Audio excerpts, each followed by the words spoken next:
પ્રસ્થાન કરે છે, પણ બીજી બાજુ ભણેલા ગણેલા યુવાનો પણ છે, કદાચ બેરોજગાર છે અને ગુનાના રસ્તે ચડી ગયા છે, પણ એમનો ગુનો કરવાનો રસ્તો કંઈક જુદો છે. ના આવી રીતે કોઈ ક્યાંયથી ચોરી કરે છે, ના એ બંદૂકની નોક ઉપર કોઈની પાસેથી લૂંટ ચલાવે છે, ના છરીની અણી બતાવે છે. સાયબર લૂંટ ચલાવે છે. જી હા, ટેકનોલોજીનો ઉપયોગ કરી અને લૂંટ ચલાવે છે. ને એવા જ 11 લૂંટારાઓને અમદાવાદમાંથી ઝડપી પાડવામાં આવ્યા છે કે જેઓ બોગસ આધાર કાર્ડથી બેંક એકાઉન્ટ ખોલાવી લોકો પાસેથી પૈસા લૂંટતા હતા, છેતરપિંડી કરતા હતા. એવા 11 લોકોને 11 નવયુવાનો છે, કેટલાક તો એવા છે કે હજી મૂછનો દોરો માંડ ફૂટ્યો છે, એ અત્યારથી જ ગુનાના રસ્તે ચડી ગયા હતા. એ તમામને પોલીસે ઝડપી પાડ્યા છે.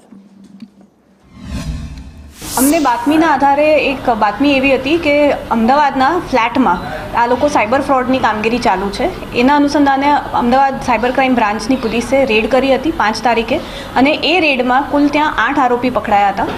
એ 9 આરોપી કુલ ટોટલ ત્યાં પકડાયા હતા. એમાંથી મુદ્દામાલ જે કબજે કરેલ છે એમાં ઘણા સિમ કાર્ડ છે, એટીએમ કાર્ડ ઓલમોસ્ટ 40 જેટલા એટીએમ કાર્ડ મળ્યા છે, અનેક સિમ કાર્ડ અને બીજા પાસબુક ચેકબુક મળ્યા છે, અને સાથે આપણને એક હથિયાર અને 7 કાર્ટ્રેજ